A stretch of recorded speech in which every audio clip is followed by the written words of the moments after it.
గదవచ్చనగమా దేవుని వాక్యాన్ని విందాం. మరలా చెప్తున్నాను, ప్రభు సంఖ్యలో వస్తున్న మీరు పరిశుద్ధ గ్రంథాలు చేతపట్టుకుని ప్రభు సంఖ్యలు రాస్తుండగా హృదయం కోరుకుంటున్నాం. పరిశుద్ధ గ్రంథంలో ఉన్న వాక్యం చదువుకుందాం. మార్కు సువార్త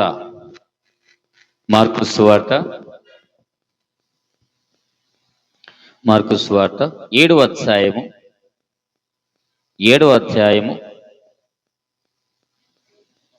31వ వచనం చదువుకుందాం. 31వ వచనం నుంచి. తూరు ప్రాంతమును విడిచి సీదోను ద్వారా జెకపొలి ప్రాంతాల మీదుగా గలిలియా సముద్రమునకు వచ్చారు. అప్పుడు వారు చెవుడు గల నత్తివాణ్ణి ఒకరిని ఆయన ఎద్దుకు తోడుకుని వచ్చి వాని మీద చెయ్యి ఉంచమని ఆయనను వేడుకొనిరి. సమూహములో నుండి ఆయన వాణిని ఏకాంతమునకు తోడుకుని పోయి వాని చెవులలో వేలు పెట్టి చాలు.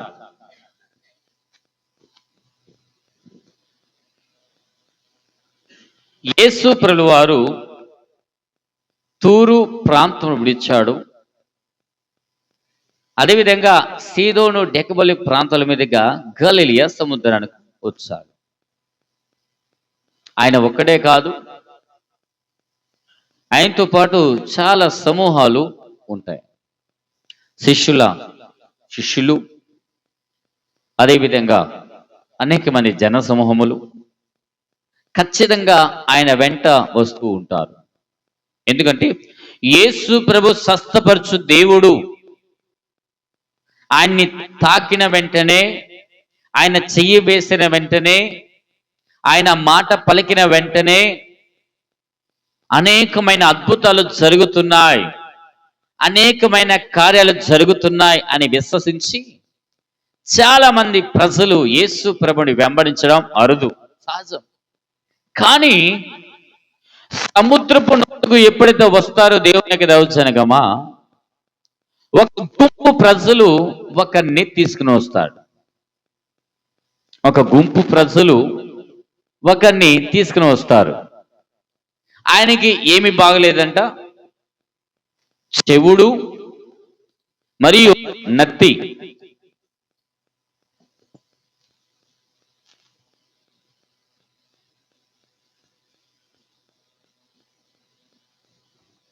మరియు నత్తి కలిగిన వాడుగా ఉన్నాడు ఆ యొక్క వ్యక్తి. ఆయన వద్దకు వచ్చినప్పుడు తోడుకుని వచ్చారు. నాయనా రా, నజరేయుడైన యేసు మన ప్రాంతాల మీదుగా వస్తున్నాడు, గలిలియా సముద్రానికి వస్తున్నాడు, రా, నీ చెవుడు మాయమైపోద్ది, నీ నత్తి మాయమైపోద్ది. దేవునికి దౌర్జన్యమా, నా యొక్క రోగం బాగుపడదేమో, నాకు కలిగిన నత్తి పోదేమో ఒక లోపల ఆలోచన. ఆ యొక్క వ్యక్తులు ఆయన్ని తోడుకుని వచ్చారు. రా, ఏ కాదు, యేసు ప్రభు ప్రేమించే దేవుడు, యేసు ప్రభు మంచి ప్రవక్త, ఆయన అద్భుతాలు చేసే దేవుడు, ఆయనని తీసుకుని వచ్చారు. దేవునికి దౌర్జన్యం. ఏ యొక్క రోగం కలిగిన వాడిని? చెవుడు కలిగిన వాడిని, నత్తి కలిగిన వాడిని. అవునా? చాలా మంది మనం ఏం చేస్తాం, చెవుడు కలిగిన వారిని విషయంలో కొంచెం జాగరూకత మనం ఉంటాం. నత్తి కలిగిన వారి విషయంలో కూడా మనకు కొంచెం నిర్లక్ష్యంగా ఉంటాం కొంతమంది ప్రజలు. దేవునికి దౌర్జన్యమా, ఒకరి లోపం మనకు ఏం కాకూడదండి, అపహేళనగా మార్చబడకూడదు. చిన్న ఎగ్జాంపుల్ చెప్తారు. కొన్ని ప్రాంతాలలో, నెల్లూరు నడిబడిపురం గాంధీ బొమ్మ సెంటర్ కావచ్చు, కనామాల్ సెంటర్ కావచ్చు, ఆత్మూరు బస్ స్టాండ్ సెంటర్ కావచ్చు, లేదంటే బార్కా సెంటర్ కావచ్చు, విఆర్సి సెంటర్ కావచ్చు, కొన్ని ప్రాంతాలలో కొంతమంది గుడ్డివారు వారు కలిగిన స్థితిని బట్టి వాళ్ళు ఏం చేస్తున్నారంటే అడుగుతూ ఉంటారు, అయ్యా మేము గుడ్డి వాళ్ళం, ఈరోజు మీకు కళ్ళు ఉన్నాయి, మీరు చూస్తున్నారు. కళ్ళు లేని రోజు ఒకసారి మీరు గమనించండి, అటువంటి స్థితి మీకు రాకూడదు. కాబట్టి మాలాంటి అంధులను సహాయం చేయండి, మాలాంటి వికలాంగులకి సహాయం చేయండి, మాలాంటి వారికి మీ చేతన సహాయం చేయాలి. అది 10 రూపాయలు కావచ్చు, 100 రూపాయలు కావచ్చు, 100 రూపాయలు కావచ్చు, బాటిల్ కావచ్చు, బిస్కెట్స్ కావచ్చు, తినబండారు ఏదైనా కావచ్చు, మాకు సహాయం చేస్తే బాగుండు అని చాలా మంది చేస్తారు. కానీ దేవుని కొంతమంది ఏం చేస్తారు తెలుసా? నేను విన్నా, ఆ విధంగా అడిగినప్పుడు, అరే మాకే లేదురా, నీకెట్ట ఇస్తాం సహాయం? ఏందండి, విన్నా నేను, మాకే అడుక్కునే స్థితి, మీకేమిస్తాం అని వాళ్ళు వెళ్ళిపోయారు దేవునికి దౌర్జన్యంగా. అందులో చూడవలసింది ఏందండి, లోపం చూసినప్పుడు ఆ లోపాన్ని ఎత్తి చూపించే స్థితి నీకు రాకూడదు. నువ్వు సహాయం చేయగలిగితే చెయ్యి, అంతేగాని ఆ యొక్క సహాయం చేసేవాడిని ఏం చేయకూడదు, వెక్కిరించకూడదు. మోసం చేసే వాళ్ళు అంత అట్టని నిజమైన వాళ్ళకి సహాయం తగ్గుతుందా? దేవునికి దౌర్జన్యం కొన్నిసార్లు లోపం కలిగిన వాళ్ళు చూసి మనం ఏం చేస్తాం, కొంచెం ఇబ్బంది పడుతూ ఉంటాం. అది వారి లోపం. ఆ లోపం నీకు దేవుడు ఇవ్వలేదు కాబట్టి సంతోషించు ప్రభు అని. ఆ లోపాన్ని బట్టి నువ్వేం చేయకూడదు, అపహారం చేయకూడదు. శరీరంలో ఒక లోపం వచ్చిందంటే దేవునికి మహిమ చెల్లును గాక. వారు వారు శరీర పరంగా వికలాంగ ఉండొచ్చేమో, కానీ వారు ఆత్మపరంగా ఆరోగ్యవంతులు. Praise the lord. కన్ను లేనివారు చూడండి, వారి యొక్క ఎక్యురసీ చాలా ఖచ్చితంగా ఉంటుంది. ఎవరు వచ్చారు, ఎంత డబ్బులు క్యాష్ చేసాం, ఎవరు తలుపు తట్టారు, కుక్క వచ్చిందా, పిల్లి వచ్చిందా, దేవుని దగ్గర ఎగ్జాక్ట్లకి చెప్తారు వాళ్ళు. తోటపల్లి గూడరికి నేను వెళ్ళాను, ఆయన సేవకుడు పరిచర్య చేస్తున్నాడు. మనమేమనుకుంటాం, అందులు కదా, కాదండి. నిజమైన అందులు లోపాన్ని గుర్తించకుండా అవగాహన చేసే వాళ్ళే నిజమైన అందులు. నిజమైన లోపం కలిగిన వారు మాత్రమే. చక్కగా బైబిల్ తీస్తున్నాడు, బైబిల్ చదువుతున్నాడు, చక్కగా నడుస్తున్నాడు, చక్కగా మాట్లాడుతున్నాడు, మనం ఏం మాట్లాడుతూ గుర్తిస్తున్నాడు. ఎందుకంటే అంత ఎక్యురసీ వాళ్ళు చెప్పగలుగుతున్నారు. కారణం ఏంటంటే దేవునికి దౌర్జన్యమా, వారి ఎక్యురసీ పాయింట్ చాలా చక్కగా ఉంటుంది, చాలా నాలెడ్జ్ కలిగి ఉంటారు. కాబట్టి లోపం లేని నీవు లోపం కలిగిన వాడిని ఏం చేయకూడదు, అపహరణ చేయొద్దు. ఈరోజు ఎవరినైనా ఇన్ని రోజుల్లో నీ జీవిత కాలంలో నత్తి కలిగిన వాడిని కావచ్చు, గుడ్డివాడిని కావచ్చు, చెవిటివాడిని కావచ్చు, వికలాంగులు కావచ్చు, చెయ్యి వంకరగా తిరిగిన వాడిని కావచ్చు, శరీరంలో ఈ స్థితి కలిగిన వాడిని కొంచెం ఎవరైనా నువ్వు అపాలు చేస్తుంటే, ప్రభా నన్ను క్షమించు, వారి విషయంలో నేను అపాలన చేశాను క్షమించు అంటే దేవుడిని క్షమించును గాక. ఎందుకయ్యా, ఈరోజు నీకు లోపం లేకుండా దేవుడు ఇచ్చారంటే నువ్వు ఘనంగా కనిపించబడాలని, ప్రభు కొరకు సత్యమైన సాక్షి నిలబడని, నీ కళ్ళతో, నీ చెవులతో, నీ నోటితో, నీ ముక్కుతో, నీ శరీరంతో దేవుని యొక్క నామాన్ని కనపరచాలని ఒకే ఒక ఉద్దేశంతో నిన్ను పరిపూర్ణమైన మనిషిగా దేవుడు నిర్మించాడు. నువ్వు లోపం లేని వ్యక్తి అయితే కాదు. ఈరోజు లోపం కలిగిన వ్యక్తి విషయంలో మనం ఏం చేయకూడదు, అపహాలన చేయకూడదు. కానీ వాడిని దేవుడు బలంగా వాడుకుంటాడు. Praise the lord, praise the lord. దైవజన మోషే విషయంలో మనకు తెలుసు. ఆ కొండ యుద్ధకు వెళ్ళినప్పుడు మోషే నీ యొక్క పాదములకు నా చెప్పులు విడిచాడు. నేను అబ్రహాము దేవుడను, ఇస్సాకు దేవుడను, యాకోబు దేవుడను, ఉన్న దేవుడను, అను దేవుడను, ఇదిగో నేనే దేవుణ్ణి అని చెప్పాడు. ఇదిగో నేను ఒక ఉద్దేశం కోసం మరి ఈరోజు నేను తీసుకొచ్చాను. ఇదిగో ఐగుప్తు దేశంలో ప్రజలను, ఆ ఇశ్రాయేలును తీసుకురావాలని నేను బలమైన సాధనంగా వాడుకుంటున్నానంటే మోషే ఏమన్నాడు, అయ్యా నేను నత్తగలిగిన వాణ్ణి, నేను మాట్లాడలేను. ఇదిగో మోషే, నోరునిచ్చింది ఎవరు, నేనే. మాట ఇచ్చింది ఎవరు, నేనే. నా విషయంలో సమస్తము నా వల్ల జరుగును. అంటే నీ బదులుగా ఆహరోను వస్తాడు, నీ నోటిగా ఉంటాడు. Praise the Lord. అటువంటి నత్తి గల వ్యక్తిని దేవుడు ఆడుకున్నాడు. అటువంటి నెక్తి గల వాణిని ఎర్ర సముద్రం చిలిపించాడు. అటు నత్తి గల వాణ్ణి దేవునికి దౌర్జన్యమా ఇదిగో ఫరో సైన్యంకు ఎదురుగా నిలబెట్టాడు. Praise the lord. నత్తిగలవాడే తన లోపల బాధ ఉన్నా సరే ఆ నత్తిగల వాణితోనే అద్భుతమైన కార్యాలు చేశాడు దేవునికి దౌర్జన్యమా. ఈరోజు వాక్యం దేవునికి దౌర్జన్యమా అవయ లోపం కలిగి బలహీనంగా ఉండి అటువంటి వారిని గుర్తించుకోండి. దేవుడు బలమైన సాధనలుగా చేయబోతున్నాడు. ఈరోజు నీ జీవితంలో నీ మనసు అంగవైకల్యంగా ఉందేమో, నీ యొక్క మనస్సు అంధత్వంగా ఉందేమో, నీ యొక్క హృదయము పనికిరాని విధంగా ఉందేమో, ప్రైజ్లా పర్వాలేదు, దేవుడు నిన్ను వాడుకొనును గాక. కాబట్టి దేవునికి దౌర్జన్యమా ఆ లోపం కలిగిన వ్యక్తిని ఎవరొద్దుకు తీసుకొచ్చారండి? యేసు ప్రభువుని వద్దకు తీసుకొచ్చారు, తోడుకొని వచ్చారు. ఈరోజు నీతో పాటు ఎవరైనా దేవుని బిడ్డను తీసుకురాగలిగితే వారు దీవెల్ని పొందుదురుగాక. అయ్యా ఎందుకు? దేవునికి దౌర్జన్యమా నీతో పాటు ఒక విశ్వాసిని, నీతో పాటు ఒక యవనస్తుని, నీతో పాటు ఒక స్నేహితుణ్ణి, నీతో పాటు నీ బంధువుని, నీతో పాటు నీ రక్త సంబంధిని ప్రభు సంకులు తీసుకురాగలిగితే దేవుడు వారితో ఖచ్చితంగా మాట్లాడతాడు, బలమైన కార్యాలు చేస్తాడు. ఎందుకయ్యా? ఎందుకంటే దేవునికి దౌర్జన్యమా వారు కలిగిన శ్రమ కావచ్చు, వారు కలిగిన శోధన కావచ్చు, వాళ్ళ కలిగిన ఇరుకు కావచ్చు, వాళ్ళ కలిగి ఏదైనా కావచ్చు, వారి జీవితంలో వారి లేవలేకపోవచ్చు. కానీ దేవునికి సంఘానికి వచ్చిన తర్వాత, సత్యము తెలుసుకున్న తర్వాత వారు ప్రతి బలిని విడుదల పొందుతారు, సత్యాన్ని తెలుసుకుంటారు, పాపం నుంచి విడుదల పొందుతారు, రాజ్యానికి సిద్ధపడతారు, రాకడకి సిద్ధపడతారు, బలమైన సాక్షిగా ప్రభు సంఘం నిలబడతాడు. ఒకవేళ నీ తీసుకొచ్చిన ఒకవేళ వాళ్ళు మార్పు లేదంటే దేవుని యొక్క దౌర్జన్మ వారిని ప్రభు చూసుకుంటాడు, వారిని ఏ మార్గం నడిపిస్తాడు, ఒకరోజు వారికి చక్కటి జీవితాన్ని ఇస్తాడు. ప్రైజ్లా. కానీ ఒక విశ్వాసిగా, క్రీస్తు రక్తించిన కడిగిన ప్రజలుగా మనం చేసిన బాధ్యత అండి, నువ్వు దేవుని యొక్క సంఘానికి వచ్చేటప్పుడు నీతో పాటు ఒకరిని తీసుకురావడానికి ప్రయత్నించు. ఉన్నారా? వచ్చే వారం నుంచి అయ్యా నాతో పాటు ఇంకొకరు తీసుకుని వస్తాను, నేను దేవునికి దేవులు పొందాను. అడిగితే ఆమె చేద్దామా? ఆమె పర్వాలేదు, మనం వేసిన అగ్గిపెట్టి చిన్నదైన సార్లే గొప్ప వెలుగునే ఇస్తుంది. మనం చెప్పే చిన్న మాటే అతని జీవితంలో ఒక అద్భుతం చేయొచ్చేమో. ఈరోజు ఈ వాక్యంటే దేవునికి దౌర్జన్యమా తోడుకుని వచ్చే కృపను కలిగి ఉండవు. రా అయ్యా, ఇంట్లో కూర్చొని ఏం చేస్తావు? అట్లా దేవుని సందికి రా. చక్కగా పాటలు పాడతారు, చక్కటి వాక్యాలు ఉంటాయి, చక్కటి సాక్ష్యాలు ఉంటాయి.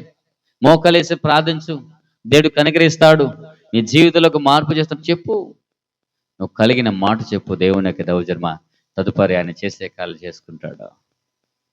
ఎందుకండి ఆయన చూసు దేవుడు, ఆయన విను దేవుడు, ఆయన ప్రేమించు దేవుడు, ఆయన తరతరములకు యుగములకు ఒకే ఒక్క దేవుడుగా ఉన్నాడు. దేవునికి దౌర్జన్యమా. కాబట్టి నీతో పాటు అనేక ప్రజల్ని తీసుకురా, దేవునికి దీవెలు పొందు. పల్లెకు రజ్జు వెళ్ళిన తర్వాత నీ ద్వారా ఎంతమంది ఆత్మ రక్షించబడ్డారంటే, బ్రదర్ అదిగో వాళ్ళని సహోదరిని తీసుకొచ్చాను, దేవా వాళ్ళని వ్యక్తిని తీసుకొచ్చాను, భలా నమ్మకమైన మంచు దాసుడా, భలా నమ్మకమైన మంచు దాసురాలా, ఒక వ్యక్తిని ప్రభు సంఘం తీసుకొచ్చావు, అద్భుతాలు చూసే విధంగా చేయగలిగావు. దేవునికి దౌర్జన్యమా.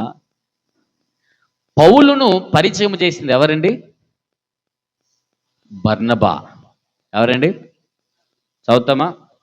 అపోస్తుల కార్యములు తీసిన వాళ్ళు చదవచ్చు.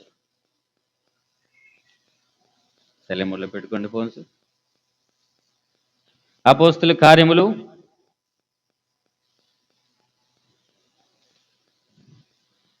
9వ అధ్యాయం 26వ వచనం చదువుకుందాం.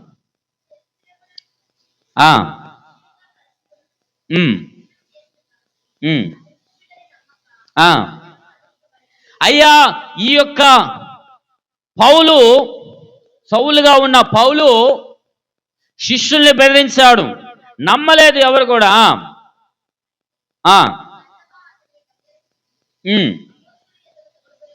తోడుకుని వచ్చి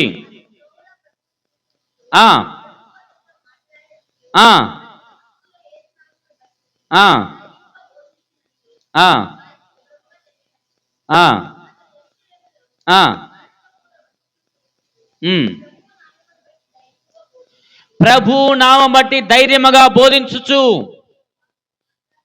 గ్రీకు భాష మాట్లాడు యూదులతో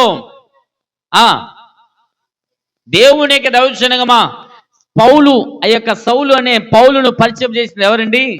బర్నబా. గొప్ప శిష్యుడు బర్నబా, హెచ్చరిక పుత్రుడు బర్నబా.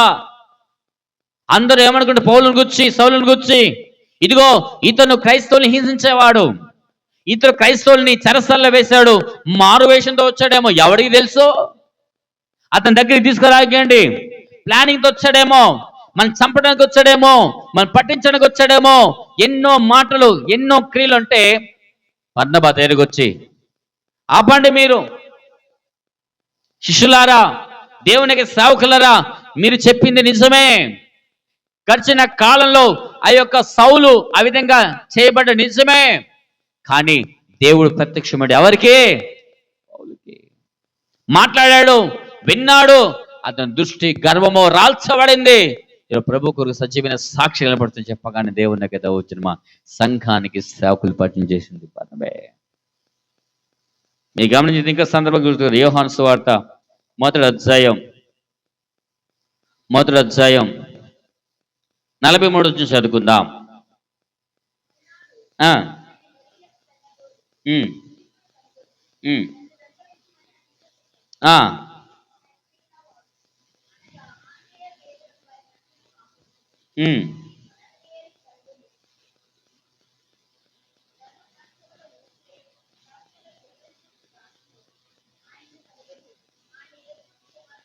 చాలండి. ఫిలిప్పు ఎవరిని పరిచయం చేశాడండి? నతానయేల్ని. Praise the lord. మంచివాడు, గొప్పవాడు. యేసు ప్రభుకు పరిచయం చేసింది నతానయేలు, ఈ ఫిలిప్పు.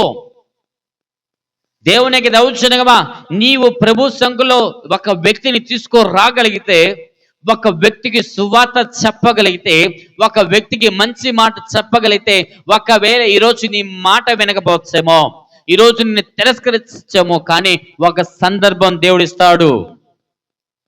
ఆ సందర్భంలో ఖచ్చితంగా నువ్వు చెప్పిన మాట గుర్తుపెట్టుకుంటాడు. అయ్యో ప్రభు సంకులు వెళ్తే బాగుండు, సిస్టర్ సంఘం ఎక్కడో చెప్పండి, సిస్టర్ ప్రార్థన ఎప్పుడో చెప్పండి, బ్రదర్ సువార్త చెప్పండి, వారి త్వరితముగా నీ యొద్దకు వస్తారు. ప్రభు సంకుల్లో ఒక ఐక్యంగా కూడి దేవుని కారించడానికి ప్రయత్నాలు.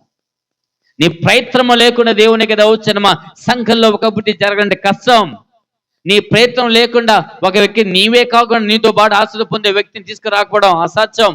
కానీ నీవు నిలబడగలిగితే, దేవుని పని చేయగలిగితే, సంఘానికి ప్రజలు తీసుకురాగలిగితే అనేక మంది రక్షణ పొంది అద్భుతాలు వారు చూచి ప్రభు యొక్క రాకడకు రాజ్యానికి సిద్ధపడుతురు గాక. అటువంటి గొప్ప కార్యాలు మనం ముందుకు సాగుదాం. యేసు ప్రభు అక్కడ ఉన్నప్పుడు అనేక మంది ప్రజలు చేసింది అదే. వచ్చారు దేవునికి దౌర్జన్యమా, అయ్యా యేసయ్యా ఇదిగో అతని మీద చేతులుంచు, అతను బాగుపడతాడు. దేవునికి వాళ్ళు చెప్పింది చేయలేదు, గమనించారా?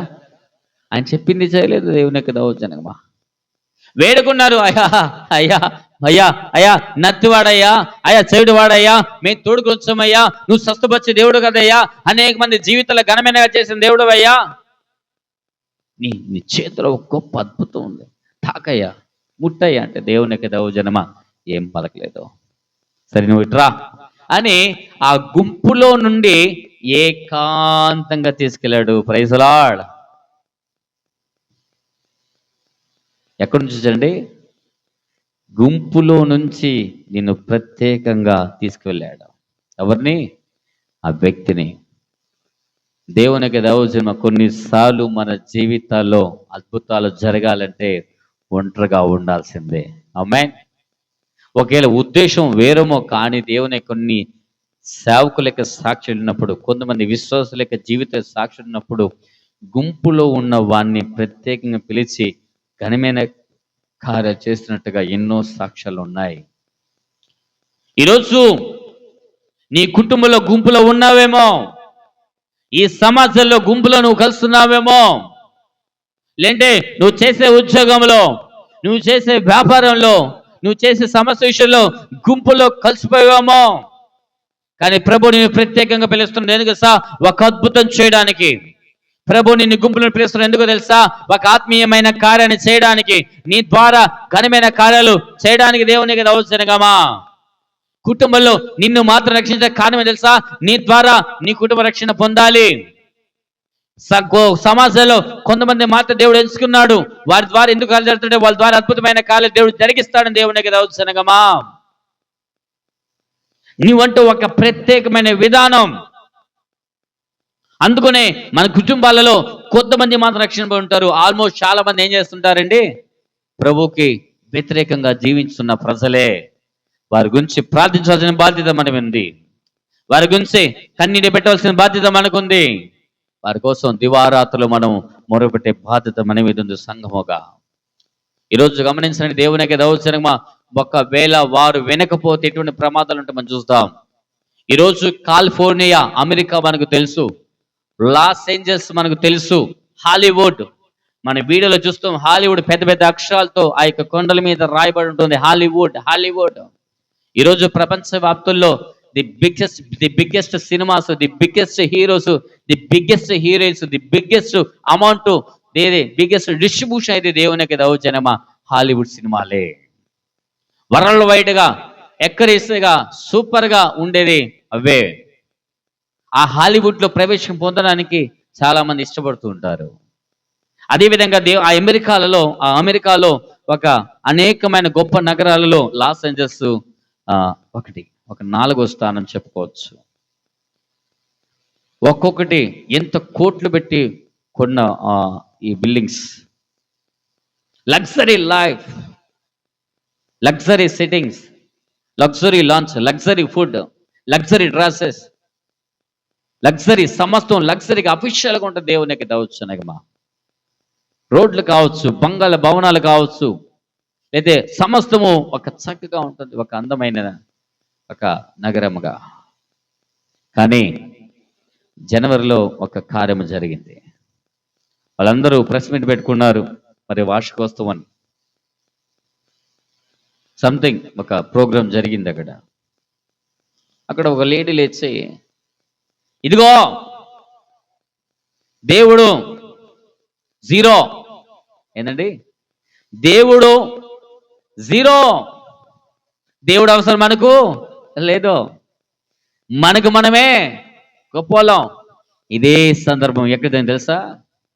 బాబెలు గోపురం అంతా. దేవునితో మనకి అవసరం లేదు.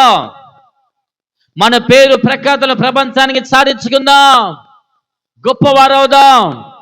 దేవుని యొక్క సాయం పొందకుండా మన గొప్పవారు అవుదాం. దేవుడు అవసరం లేదు. దేవుడు ఉంటే కదండి అని చాలా మంది అంటారు. కానీ బాబేలు గోపురం విచ్ఛిన్నమైంది. బాబేలు గోపురం యొక్క భాషలు విచ్ఛిన్నమయ్యే, ఎవరికి వారు వ్యతిరేకంగా మార్చబడ్డారు, భాషలు తచ్చమైంది. అదే పరిస్థితి ఇక్కడ వచ్చింది. మాకు దేవుడు అవసరం లేదండి, దేవుడు లేని రోజులు మేము గడుపుతున్నాం. దేవునికి చెప్తున్నాను, ఎవరైతే దేవునికి వ్యతిరేకెళ్తున్నారో వారు మార్పు చెందితే ఎంత బాగున్నాం. బైబిల్లో మనం ఎన్నిసార్లు గద్దించినను మాట వినవాడు ఏమవుతాడు? హఠాత్తుగా చనిపోయి. ఎన్నో ఎగ్జాంపుల్స్ నా కళ్ళతో జరిగాయి. బాగుపడే చెప్పిన రోజులు 100 మంది ఉన్నారు, కానీ వారు వినకుండా ఏం చేశారంటే మార్పు చెందిన వారి జీవితాలు నాశనం చేసుకుని సడన్గా అకస్మాత్తు డెత్లో. లాస్ ఏంజల్స్ జరిగింది అదే, సేమ్ అదే. చక్కగా ఎవరు పాటలు చేసుకున్నారు. 2 రోజులు గడిచింది. ఎక్కడో ఒక నిప్పు రాజైంది, ఎట్ట వచ్చిందో తెలియదు. ఒక్కొక్క కారణం సర్టిఫికేట్ వాళ్ళు చెప్తున్న కొన్ని కారణాలు ముంటేసుకుందండి. సుమారు 14,000 ఎకరాలు మంట అంటుకుంది. స్టార్ట్ అయింది. ఎన్ని ఎకరాలండి? 14,000 ఎకరాలు మంటుకుంది. లాస్ ఏంజల్స్ లో 4,000 పెట్రోల్ బంకులు ఉంటాయి. 404 ఆ యొక్క పెట్రోల్ బంక్స్ ఉంటాయంట. పెట్రోల్ తవ్వుతూ ఉంటారు, తీస్తూ ఉంటారు, తవ్వుతుంటారు, మిషన్సే మొత్తం తీస్తుంటారు, గ్యాలెన్స్ తీస్తుంటారు. Richest city. దేవునికి దౌర్జన్యమా చివరికి ఏమైపోయిందంటే మసి బొగ్గులాగా తయారైపోయింది. ఏంటంటే మసి బొగ్గులాగా తయారైపోయింది. కానీ కొన్ని వీడియోలు చూసినప్పుడు నిజంగా మన కన్నీలాగండి.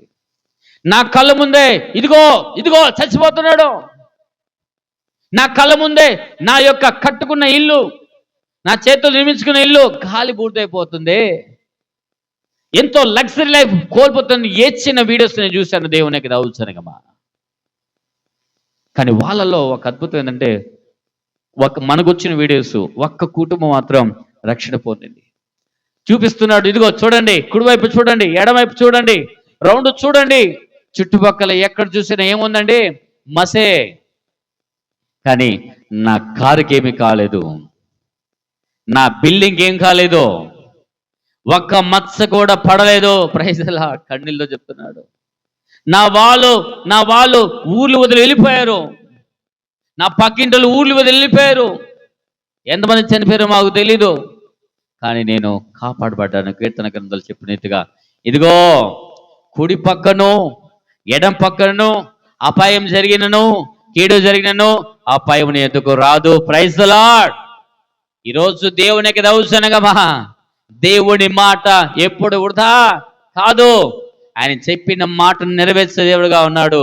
ఆ యొక్క కుటుంబం, చాలా కుటుంబం రక్షించబడ్డాయి. ఈ యొక్క కుటుంబాన్ని మనం వీడియో చూస్తే చుట్టుపక్కల మొత్తం కాల్పడుతుంది, కానీ ఈ యొక్క ఇంటికి మాత్రం కాల్చబడలేదు. దేవుని యొక్క హస్తుల కింద నిలబడింది. ప్రైజులు. కన్నీతో సాక్ష్యం చెప్పాడు.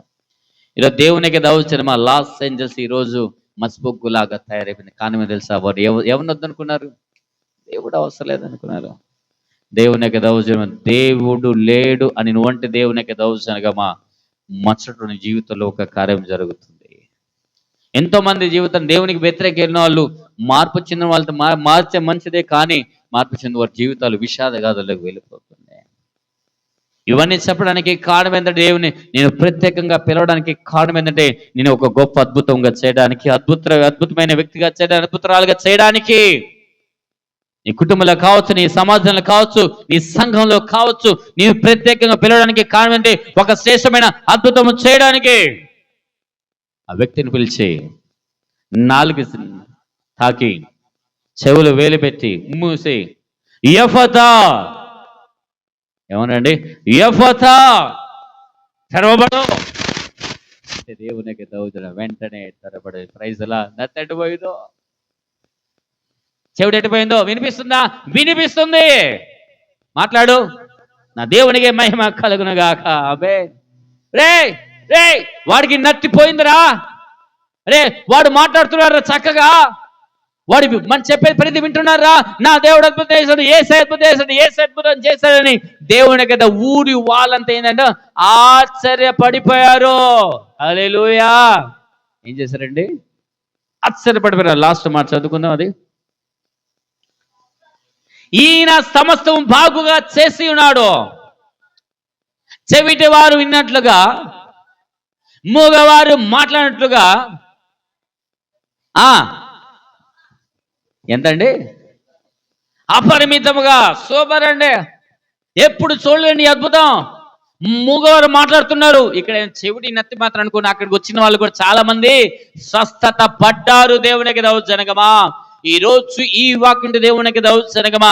మనకు కలిగిన లోపాలు బట్టి మనం చిన్న చూపు చూడొచ్చేమో, కానీ పర్వాలేదు. ఆ లోపాన్ని బట్టే దేవుడిని హెచ్చరించిన గాక. దేవునికి దౌర్జన్యమా. దైవజనుడైన మోషే నత్తివాడే బలమైన కాల్ చేసాడు, గొప్ప నాయకుడిగా ఎంచబడ్డాడు. దేవునికి దౌర్జన్యమా. నీ ద్వారా దేవుడు తన ఆశ్చర్యకాలు జరిగించుకుంటాడు.